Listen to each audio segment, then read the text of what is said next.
ባህሌን ያደኩበትን እኔ ወደዋለው ጥበቡን ያገሬን እኔስ ያገሬን እጠብቀዋለው ባህሉን ወጉን እንጫወት ተጫወቱ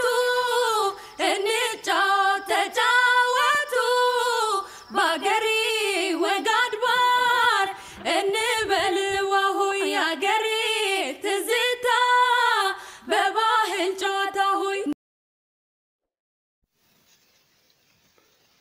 የገበሬ ብሎክ ላይ መስራት ወደ ክፍለ ሀገር ልንሄድ ነው። እዚህ ጋር አዲስ አበባ ኢንተርናሽናል ኤርፖርት ላይ ያለነው። ቀጥታ ወደ ኤርፖርት እንገባለን። ከዚህ በኋላ ደንበኞች በሙሉ ከተሳፈሩ በኋላ ፍላይት መለብለብ ነው። ያው ክፍለ ሀገሩ የምሄድበትን ቦታ ነግራችሁን ኮሜንት ላይ ያስቀምጡልኝ። ያው የገበሬ ብሎግ ለመስራት ነው የምንሄደው። እንግዲህ እዛ ላይ የምታዩትን ሰብል ምናምን አይታችሁ መናገር ትችላላችሁ ማለት ነው። አሁን ወደ ክፍለ ሀገር ደርሰናል። እንግዲህ ክፍለ ሀገር ያው እየደረስን ነው። ያው ፍላይት በ30 ወደ 50 ደቂቃ ምናምን 45 ደቂቃ እስከ 50 ደቂቃ ባለው ነው ደረስን። ከዛ ምንድነው ባንዲዞ በመግባታችን ወጣን። የኤርፖርት ነታችሁ እንግዲህ ቦታውን መገመት ትችላላችሁ። ከዛ ደግሞ እንግዲህ ወደ ሄት ይሄዳል። ወደ ቤታችን ሄድን። እዚህ ጋር በጣም ንፋሱ አዛ ነው። በጣም ነበር ፊት የሚጎዳኝ የነበረው። አያችሁ አርጎ ንፋሱ እንዴት እንደሚጎዳኝ። ቤታችን እየለበለብነው ነው። እዚህ ጋር ቤታችን ደርስና ከዛ እንግዲህ የገበሬ ብሎክ ሊሰራ ነው። በጧት ወደ ስራ ነው አባቴ እኛ ማንንም አንሰማም። አሁን ወደ እርሻ ቦታ ማሳየር ነው። ያው ትንሽ ወደ 2 ሰዓት ተኩል እስከ 3 ሰዓት ባለው ከመኖሪያ ቤታችን ይርቃል ወደ እርሻ ማሳችን። እንግዲህ ወደዛ እየሄድን ነው። በጣም ይርቃል ግን ያው የግድ ብሎግ መስራት ስላለብኝ ነው የምሄደው። እየሄድን ነው። እዚህ ጋር ትንሽ በጣም ተራራ አለ። ያው ተራራ በጣም ትልቅ ተራራ ነውና በዛው ገደላማ ማለት ደልዳላ ከስር ደግሞ ታች ላይ አለ። እዚህ ተራራ ላይ ሆኖ ያው መሬት ይታያል። እንግዲህ ቦታውን ምናምን እንግዲህ አየር ይሄን በቃ በምስሉ የምትመለከቱና አይታችሁ እንግዲህ ቦታው ይሄ ነው እዚህ ጋር ነው ያለ ምናምን ብላችሁ እንግዲህ መገመታችሁን ማስቀመጥ ትችላላችሁ። የሚገምት ሰው እንግዲህ እስኪ ቦታው የሚገምተው ለሰው ያው አሁን እዚህ ጋር መሄድበት ያው እዛ ጋር ማን በእጅ መጠቆሙ ቦታ እዚህ ጋር ማለን እዛ እዚህም ላይም አለን።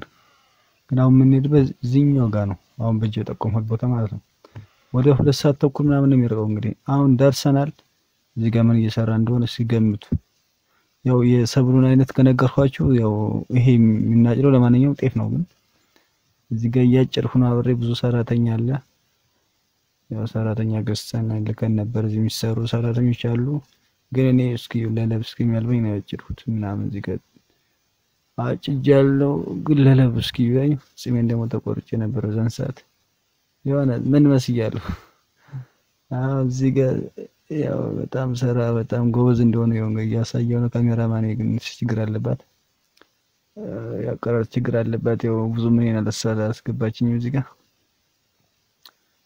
ከዛ ደግሞ ትንሽ ድክም ሲለኝ ለለብ በጣም አልቦኝ ነበርና ትንሽ እስኪ ሸወድ አድርጌያቸው ልቆያልኩኝና ደግሞ ምን አደረኩ መስላችሁ? የሁላ ሰራተኛ አለ ራሱ አይሰራም እንዴ? እኔ ምለፋልኩና ወደታች የሆነች ጥላ ወጣለች። ወረሷ ላይ ነው ይውላ በጣም አልቦኛል። ድክም ብለኛል። ለራፍና በዛውም ልጥፋቸው አልኩኝና ለምን አረኩኝ በቆሎ ዛ የሆነ ቦታ ዛው ከበይ ነበር በቆሎ አመጣና እየጠበስን ነው እዚህ ጋር በቆሎችን ነድ ጀመር እና ቀንም ሙሉ ስለፋሉላ እንዲዛ ሰራተኛ እያለ ምናምን ብዬ ነው ሸወርኳቸውና ለምን ጥላው አጋ ሂጄ ለምን በቆሎን አልጠብስም? በቆላችን ጠበስና ያው እንግዲህ ፈታ ነው እንጂ ወደ ስራ አንሰራም ነው ይወስኛለሁ። እንጀን ጠበሰን ወይኔ አዩ በቆሎ እኔ መስል በቆሎ ነው እኛ ምን በላው ምንም ያልነካው 00 ጠበሰኝ ወይኔ 00 የሆነ ማለት ነው። ሰዓቱም ይኸው እዚህ ጫካ ነው እንዳለ እዚህ አጠገብ ያለ እዚህ ነው እንግዲህ እኔ ድሮ የዚህ ጋር እየጠበቁ ነበር። እቺ በቆሎ ስትቀመስና መስቀምስ አረጋት ጣፋጭ ናት። አንደኛ ናት።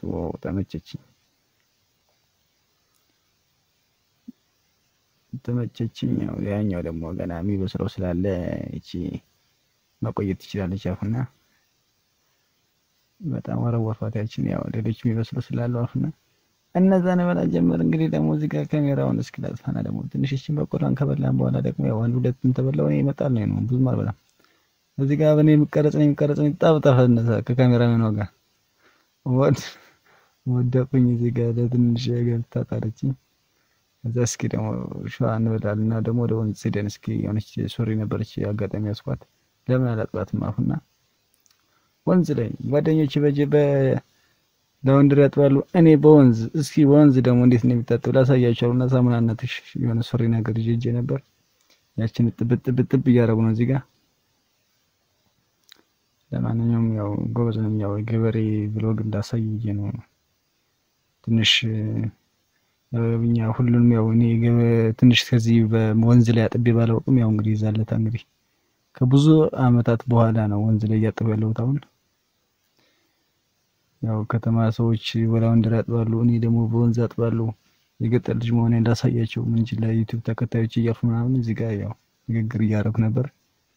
ለማንኛውም ያው እንግዲህ ተመልካቾች አድማጮቻችን ይሄን ቪዲዮ ያው እንደምትወዱት ተስፋ አደርጋለሁ። ላይክ እና ሰብስክራይብ ሼር አድርጉልኝ። ይመቻችሁ። በሌላ ቪዲዮ እስከምንገናኝ ቻው ቻው ቻው።